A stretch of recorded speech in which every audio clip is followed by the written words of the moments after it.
નમસ્કાર વિદ્યાર્થી મિત્રો. ધોરણ 11 અને આપણો વિષય વાણિજ્ય વ્યવસ્થા તેમજ સંચાલન ગુજરાતી મીડિયમ. તો મિત્રો, આ વિષયની અંદર આપણે વાણિજ્ય વ્યવસ્થા અને સંચાલનમાં આજે આપણે જે કહેવાય કે નાણાકીય પ્રાપ્તિ સ્થાનો, આ ચેપ્ટર વિશે આપણે ચર્ચા કરતા હતા.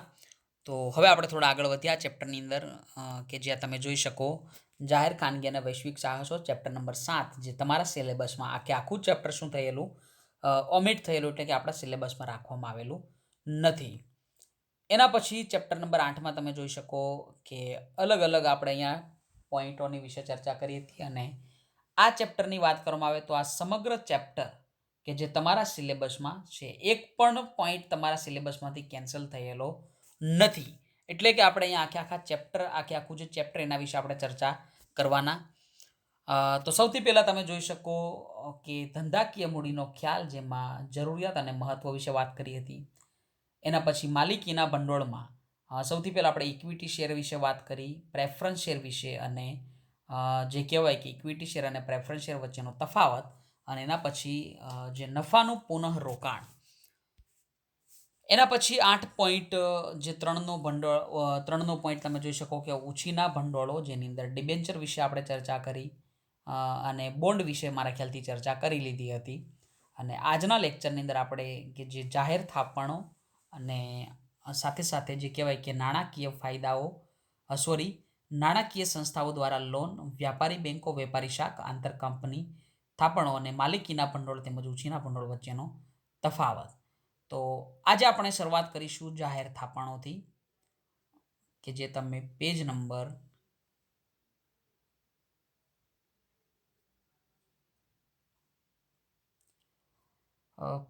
તો મિત્રો ખબર નથી, પણ તમે તમારા બુક્સની અંદર જોઈ શકો.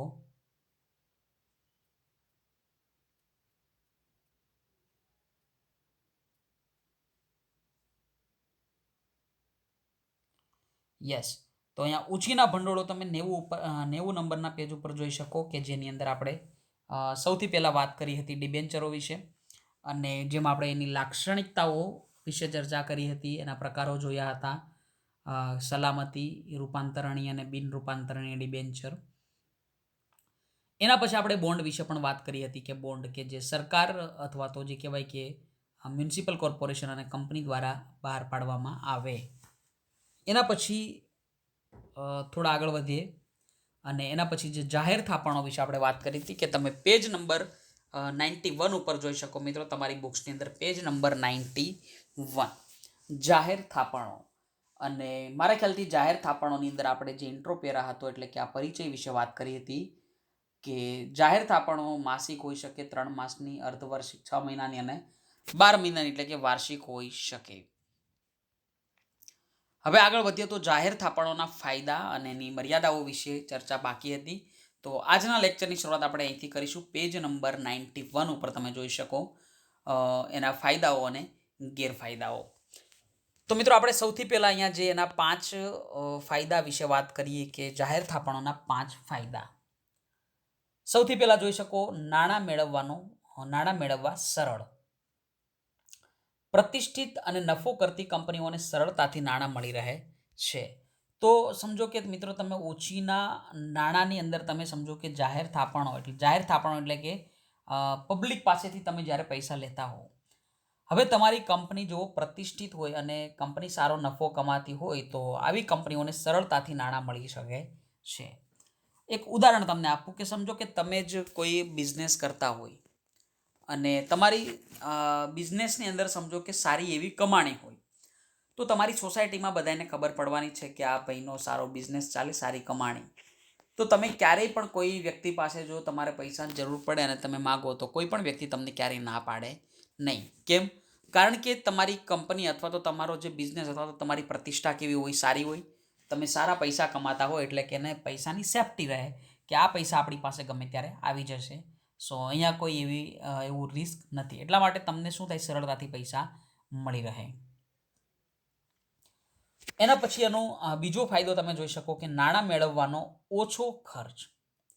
નાણાંની પ્રાપ્તિના અન્ય સાધનો કરતાં જાહેર થાપણો દ્વારા નાણાં ઓછા ખર્ચે અને ઓછા સમયમાં મેળવી શકાય છે. તો મિત્રો જે કહેવાય કે જાહેર થાપણોમાં તમે અન્ય સાધનો કરતાં ઓછા ખર્ચે અને ઓછા સમયમાં શું કરી શકો, નાણાં મેળવી શકો છો. મિલકતો બોજ મુક્ત. જાહેર થાપણો દ્વારા નાણાં મેળવતી વખતે કંપનીએ મિલકતો ગીરો મૂકવી પડતી નથી.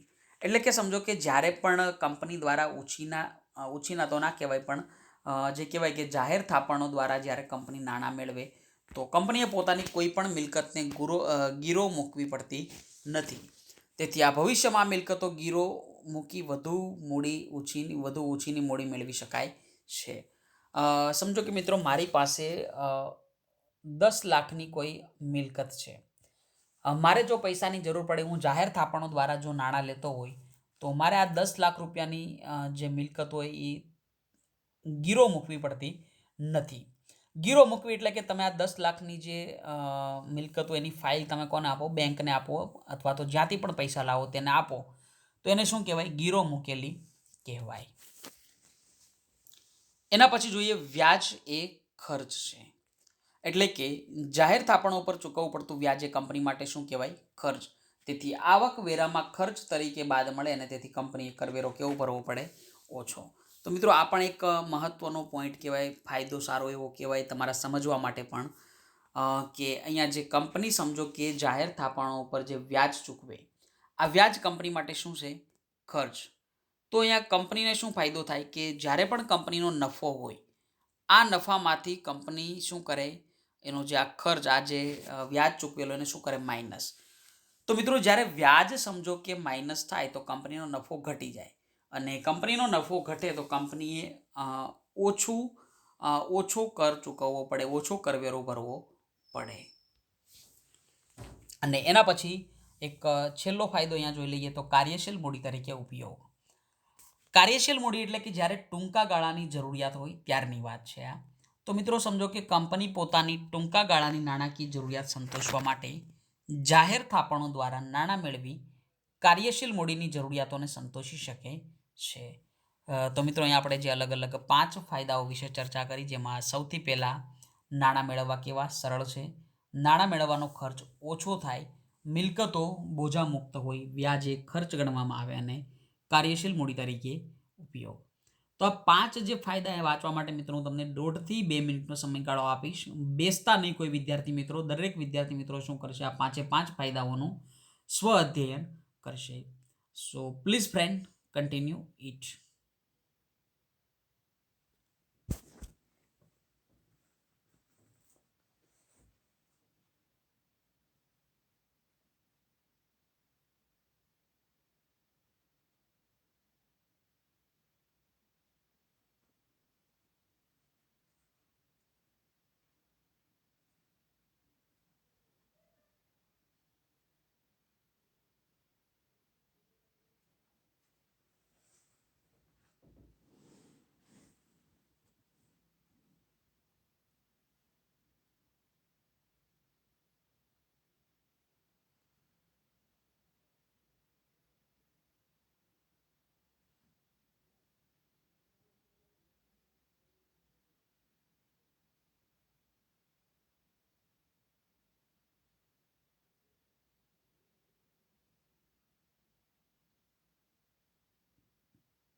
ઓકે ફ્રેન્ડ, મારા ખ્યાલથી તમે આ ફાયદાઓ વિશે ચર્ચા કરી લીધી છે, સ્વાધ્યાયન કરી લીધું છે.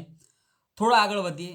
જાહેર થાપણોની મર્યાદા, કે તે તમે તમારી સ્ક્રીન ઉપર જોઈ શકો, જે અલગ અલગ અહીંયા 4 મર્યાદાઓ, જેમાં સૌથી પહેલાં અનિશ્ચિતતા, એટલે કે જાહેર થાપણો દ્વારા નાણાં મેળવવામાં અનિશ્ચિતતા રહેલી છે, કારણ કે રોકાણકારોના પ્રતિભાવ આપણે અગાઉથી જાણી શકતા નથી. તો અહીંયા આપણે જોયું કે રોકાણકારોને જોખમ વધારે હોય, એટલે કે કેટલાક લોકો પૈસા રોકે પણ ખરા અને ન પણ રોકે, એટલા માટે અહીંયા શું કહેવાય, અનિશ્ચિતતા હોય. એના પછી તમે બીજી મર્યાદા જોઈ શકો, જાહેર થાપણો બિન સલામત દેવા ગણાય છે, તેથી નાણાં રોકનાર માટે જોખમનું તત્વ રહેલું છે. તો મિત્રો, તમને સવાલ થતો હોય કે શા માટે બિન સલામત દેવું, તો આપણે હમણાં જોયું કે અહીંયા કોઈ પણ પ્રકારની મિલકતને ગીરો મૂકવામાં આવતી નથી. એટલે કે સમજો કે કોઈ પણ પ્રકારની મિલકતને ગીરવે મૂકવામાં ન આવે તો રોકાણકારો માટે અહીંયા શું કહેવાય, જોખમ કહેવાય. એટલે કે એના માટે કોઈ સિક્યોરિટી હોતી નથી પોતાની પાસે. તો જેનાથી શું થાય કે રોકાણકારોને અહીંયા સંકોચ થાય કે પોતાના નાણાં પાછા મળશે કે નહીં મળે.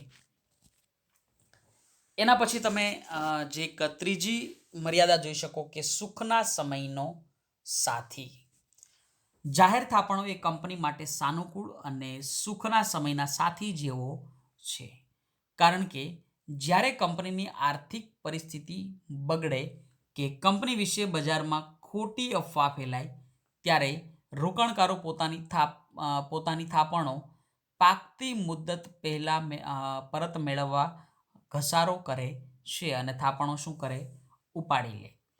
આવા સંજોગોમાં કંપનીની મુશ્કેલીમાં વધારો થાય છે, માટે જાહેર થાપણો સુખના સમયના સાથી કહે છે. તો મિત્રો, અહીંયા એક શબ્દ ખાસ તમે યાદ રાખજો, સુખના સમયના સાથી.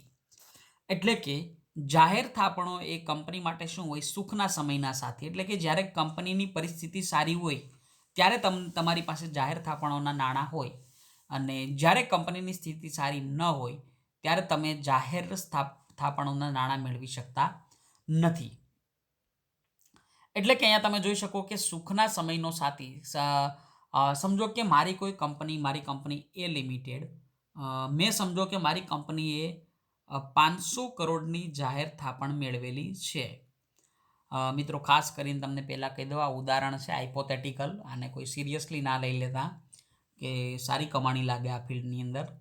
તો આ માત્ર ઉદાહરણ છે કે મારી એ લિમિટેડ કંપની 500 કરોડની થાપણ લીધેલી. જો થાપણ લીધેલી વધારે રકમની, એટલે કંપનીની પરિસ્થિતિ કેવી છે, ખરાબ છે, હું કમાતો, મારી કંપની કંઈ વધારે નફો કરતી નથી.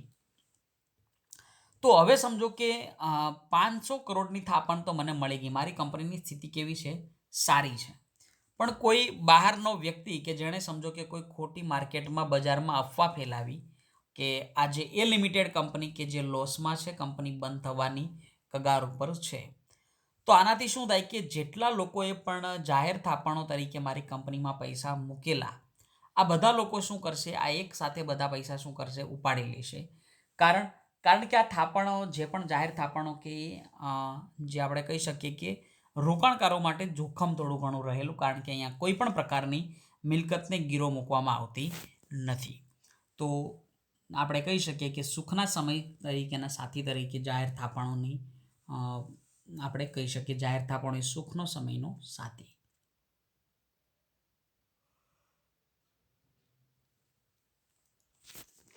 એના પછી મિત્રો તમે ચોથી મર્યાદા જોઈ શકો, નવી અને નબળી કંપનીઓ માટે મુશ્કેલ. નવી અને આર્થિક રીતે નબળી કંપનીઓમાં રોકાણકારોને શરૂઆતમાં વિશ્વાસ હોતો નથી, માટે રોકાણકારો આવી કંપનીમાં થાપણો મૂકી જોખમ ઉઠાવવા તૈયાર થતા નથી. તો મિત્રો, ઇઝીલી તમે મારા ખ્યાલથી આ સમજી શકતા હશો કે જે નવી કંપની હોય, તો તમને પણ ખબર છે કે સમજો કોઈ નવી કંપની બજારમાં ખુલે તો તમે એમાં કોઈ રોકાણ કરશો, તો એનો જવાબ શું છે, નહીં. કારણ કે નવી કંપનીનો કંઈ ભરોસો હોતો નથી, ક્યારે કંપની આવે ક્યારે બંધ થઈ જાય. માટે અહીંયા શું આપણે કહી શકીએ કે નવી કંપની હોય તો નવી કંપની માટે જાહેર થાપણો મળવી કેવી છે, મુશ્કેલ. તો મિત્રો, અહીંયા આપણે જે અલગ અલગ 4 મર્યાદાઓ વિશે ચર્ચા કરી. ફરીવાર તમારા માટે 2 મિનિટનો સમય. કે આ 2 મિનિટની અંદર તમે શું કરશો? આ ચારે ચાર મર્યાદા જેની અંદર અનિશ્ચિતતા, રોકાણકારોને જોખમ, સુખના સમયના સાથી અને નવી અને નબળી કંપનીઓ માટે મુશ્કેલ. તો આ ચારે ચાર મર્યાદાઓ એકવાર તમે સ્વધ્યાન કરી લેશો. 2 મિનિટનો સમય આપીશું અહીંયા. So please friend, continue it.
Okay friend, I think તમે રેડ કરી લીધું છે. સૌથી પહેલાં આપણે જોયું અહીંયા જાહેર થાપણોના ફાયદા, જે 5 ફાયદાઓ અને એના પછી આ 4 મર્યાદાઓ વિશે ચર્ચા કરી. હવે થોડા આગળ વધીશું, જેમાં તમે ઉછીની મૂડીની અંદર તમે ચોથો પ્રકાર જોઈ શકો કે નાણાકીય સંસ્થાઓ દ્વારા લોન, જે તમે પેજ નંબર 92 ઉપર જોઈ શકો છો મિત્રો, કે નાણાકીય સંસ્થા દ્વારા લોન. વિજ્ઞાન અને તકનીકી ક્ષેત્ર પરિવર્તનો થવાથી ઉદ્યોગ ધંધાનો વિકાસ વધ્યો. તો મિત્રો, વિજ્ઞાન અને ટેકનોલોજી ક્ષેત્રે પરિવર્તનો આવ્યા, એનાથી શું થયું કે ઉદ્યોગ અને ધંધાનો વિકાસ પણ શું થયો? વધી ગયો. અને તેથી તેમની લાંબા ગાળાની મૂડીની જરૂરિયાતો પણ વધી. તો તમને ખબર જ હશે કે જો કોઈ પણ ઉદ્યોગ અથવા તો ધંધાનો વિકાસ થાય તો એ ધંધાને લાંબા સમય માટે લાંબા ગાળાની મૂડીની જરૂરિયાત ઊભી થાય. વૈયક્તિક રોકાણકારો અને વ્યાપારી બેંકો આ જરૂરિયાતો પૂરી પાડી શકે નહીં.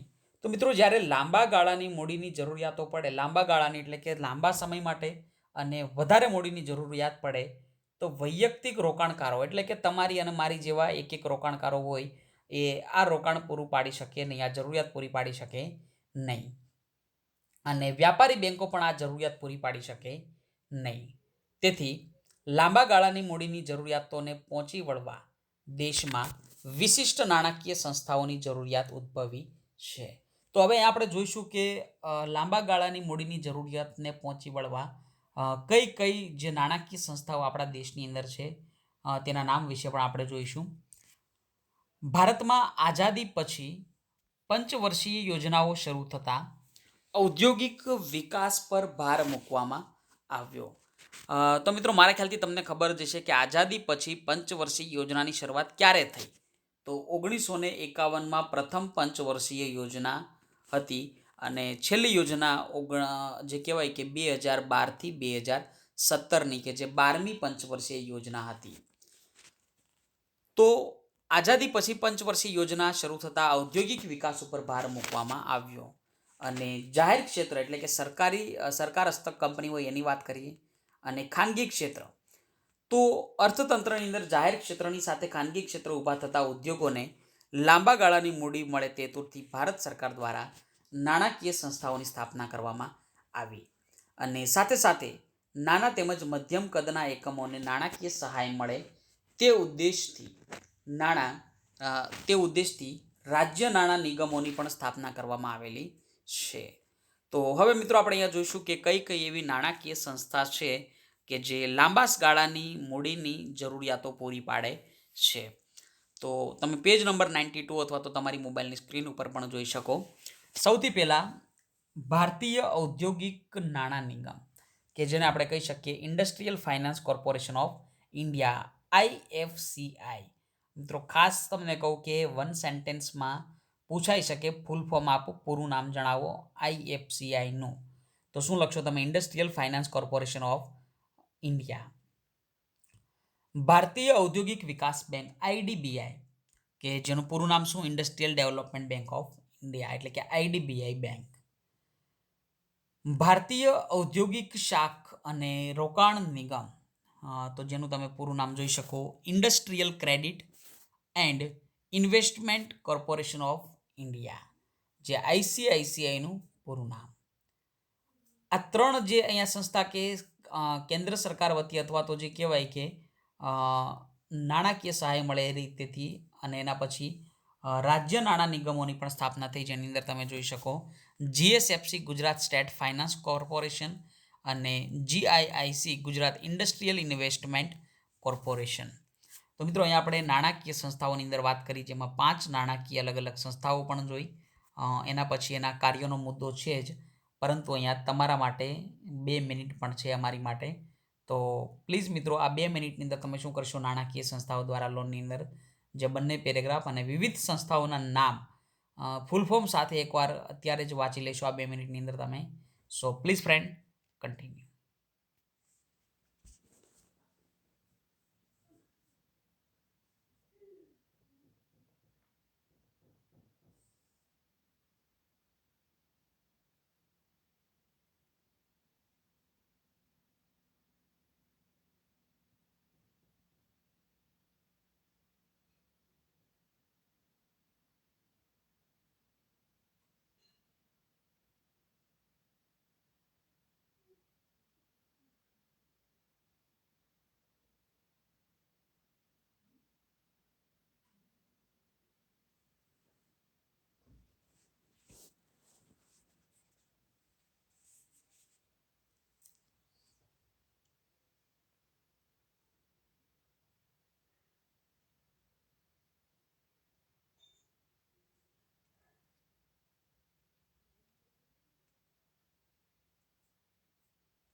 ઓકે ફ્રેન્ડ, આઈ થિંક તમે નાણાકીય સંસ્થાઓ દ્વારા લોન વિશે સ્વાધ્યાયન કરી લીધું છે. હવે થોડા આગળ વધીએ, જે તમે સામેના નવા પેજ ઉપર જોઈ શકો, પેજ નંબર 93 ઉપર. તો જે પણ આ નાણાકીય સંસ્થાઓ દ્વારા જે લોન પાડવામાં આવે તેના એકવાર આપણે એના કાર્યો પણ જોઈ લઈએ. તો સૌથી પહેલું કાર્ય તમે જોઈ શકો, ટોટલ અહીંયા 5 કાર્યો વિશે આપણે ચર્ચા કરીશું. સૌથી પહેલું કાર્ય શેર ખરીદીને નાણાં પૂરા પાડે છે. એટલે કે જે પણ નાણાકીય સંસ્થાઓ હોય, આ નાણાકીય સંસ્થાઓ કંપનીની સ્થાપના વખતે તથા આધુનિકીકરણ અથવા તો વિસ્તરણ વખતે બહાર પાડેલા શેર ખરીદીને મદદ કરે છે, ઉપરાંત બાહેંધરી આપીને પણ મદદ કરે છે. તો જ્યારે પણ સમજો કે કોઈ કંપનીને નાણાંની જરૂર પડે તો એ કંપની પાસેથી શું કરશે? શેર ખરીદી અને કંપનીને નાણાંની જરૂર પડે તો એને શું આપે? નાણાં પૂરા પાડે છે, અથવા તો બાહેંધરી એટલે કે ગેરંટી આપવામાં આવે કે તે પૂરી મદદ કરશે. એના પછી તમે જોઈ શકો બીજું કાર્ય, લોન આપીને નાણાં પૂરા પાડે છે. તો મિત્રો પહેલાં આપણે જોયું કે શેર ખરીદીને નાણાં પૂરા પાડે અને એના પછી લોન આપીને, એટલે કે નાણાકીય સંસ્થાઓ ધંધાકીય એકમોને લાંબા ગાળાની તારણ લઈને લોન પૂરી પાડે છે. ઉપરાંત કેટલીક વખત વિશિષ્ટ સંજોગોમાં જરૂરિયાત હોય તો ધંધાકીય મિલકતો ઉપરાંત વ્યક્તિગત મિલકતો પર તારણ લેવામાં આવે છે. તો મિત્રો તારણ એટલે એક પ્રકારનું ગીરવે મિલકત મૂકીને જ શું કરવામાં આવે, આ નાણાં લેવામાં આવે. આ જે કહેવાય કે લોન લાંબા ગાળાની લેવામાં આવે. એના પછી ત્રીજું કાર્ય જોઈ શકો, તકનીકી સેવાની સીધી ચૂકવણી દ્વારા મદદ. તો ઘણીવાર આપણે જોયું હશે કે સમજો કે એક તમને ઉદાહરણ આપીશ તો તમને મારા ખ્યાલથી આ પોઈન્ટ વધારે ક્લિયર થશે કે સીધી ચૂકવણી કરવામાં આવે. હવે સમજો કે અહીંયા આઈડીબીઆઈ બેંક, તો મિત્રો આઈડીબીઆઈ બેંક પાસે સમજો કે હું લોન લેવા જાઉં, પરંતુ અહીંયા લોન આપવાની કંપની ઇનકાર કરે. કંપનીએ મને શું કીધું કે સીધી ચૂકવણી અમે કરી આપીશું, લોન આપવામાં આવશે નહીં. તો હવે શું થાય કે હું સમજો કે મારી કંપનીનું નામ એ લિમિટેડ, અને મેં કોની પાસેથી મશીનરી અથવા તો ટેકનોલોજી ખરીદી, તો બી લિમિટેડ નામની કંપની પાસેથી મેં કોઈ મશીનરી ખરીદી. આ બી નામની કંપનીએ સમજો કે મને મશીનરી આપી. આ મશીનરીની કિંમત છે 1 કરોડ રૂપિયા. તો હવે 1 કરોડ રૂપિયા હું નહીં ચૂકવું, પણ શું કરશે કે આ તકનીકી સેવાની સીધી ચૂકવણી બેંક અથવા તો સંસ્થા દ્વારા, એટલે કે આઈડીબીઆઈ કોને ચૂકવશે? 1 કરોડ રૂપિયા, તો બી લિમિટેડ કંપનીને. અને એ લિમિટેડ કંપની અને આઈડીબીઆઈ વચ્ચે જે પણ પ્રકારે ડીલ થઈ હશે એ પ્રમાણે એ લિમિટેડ કંપની આ પૈસા કોને ચૂકવી દેશે? આઈડીબીઆઈ બેંકને. તો મિત્રો તમે આ મારા ખ્યાલથી હવે આ ઉદાહરણથી સમજી ગયા છો કે જે પણ કંપની પાસેથી તમે જે પણ ટેકનોલોજી ખરીદતા હોય ત્યારે નાણાકીય સંસ્થા દ્વારા શું કરવામાં આવે? સીધી ચૂકવણી કરવામાં આવે. ધંધાકીય એકમોને કેટલીક વાર તકનીકી અને નિષ્ણાંતોની સેવા મેળવવા માટે મોટી રકમનો ખર્ચ કરવો પડે છે. તે માટે કંપનીને સેવા ઉપલબ્ધ કરાવે છે અને તે અંગેની ચૂકવણી નાણાકીય સંસ્થાઓ સીધી કંપની વતી જ જે તે તકનીકી કંપનીને કરે છે. એના પછી જોઈશું બાહેંધરી પૂરી પાડવી. તો ધંધાકીય એકમોના જામીન બનીને અન્ય નાણાકીય સંસ્થાઓને સલામતીની ખાતરી આપે છે. આમ પરોક્ષ રીતે કંપનીઓને નાણાં મેળવવામાં પણ મદદ કરે છે. તો મિત્રો અહીંયા સમજો કે જે પણ નાણાકીય સંસ્થા હોય એ પોતે કંપનીને કોઈ લોન પૂરી નથી પાડતી, પરંતુ જે કહેવાય કે એક સલામતીની ખાતરી આપે, ગેરંટી આપે, જેનાથી શું થાય કે કંપનીને સરળતાથી નાણાં કંપની મેળવી શકે છે. અને છેલ્લું કાર્ય આપણે અહીંયા જોઈશું કે અન્ય સેવાઓ. નાણાકીય સંસ્થાઓ કંપનીની સ્થાપનામાં મદદ, બજાર સંશોધન અને વિદેશી બજારોની માહિતી જેવી સેવાઓ પણ આપે છે. તો મિત્રો નાણાકીય જ્યારે પણ સમજો કોઈ કંપનીને વિદેશી બજાર વિશે કોઈ માહિતી જોતી હોય તો આ બધી માહિતી નાણાકીય સંસ્થાઓ દ્વારા આપવામાં આવે છે. તો મિત્રો અહીંયા આપણે અલગ અલગ જે નાણાકીય સંસ્થાઓના જે અલગ અલગ 5 કાર્યો વિશે અહીંયા ચર્ચા કરી. ફરીવાર તમારા માટે 2 મિનિટ, કે આ 2 મિનિટની અંદર તમે શું કરશો? જે 5 આ કાર્યો, શેર ખરીદીને નાણાં પૂરા પાડવા, લોન આપીને નાણાં પૂરા પાડવા, તકનીકી સેવાની સીધી ચૂકવણી થયા બાદ, અને બાહેંધરી પૂરી પાડવી તેમજ અન્ય સેવાઓ. તો આ 5 પોઈન્ટ માટે તમને ફરીવાર હું 2 મિનિટનો સમયગાળો આપીશ કે જેની અંદર તમે આ 5ને શું કરશો? એકવાર સ્વાધ્યાયન કરશો. So please friend, continue.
Okay મિત્રો, મારા ખ્યાલથી તમે આ કાર્યો પણ વાંચી લીધા હશે. એના પછી આપણે આગળ જોઈએ તો વ્યાપારી બેન્કો, લોન, સીસી, ઓડી એટલે કે ઓવરડ્રાફ્ટ, વેપારી શાખ, આંતરિક થાપણો અ, અને તફાવત કે જે આપણે નેક્સ્ટ લેક્ચરથી કન્ટિન્યુ કરીશું. તો આજના લેક્ચરની આપણે અહીંયા પૂર્ણાહુતિ કરીએ. સો thanks to all of you friend. Take care and bye bye.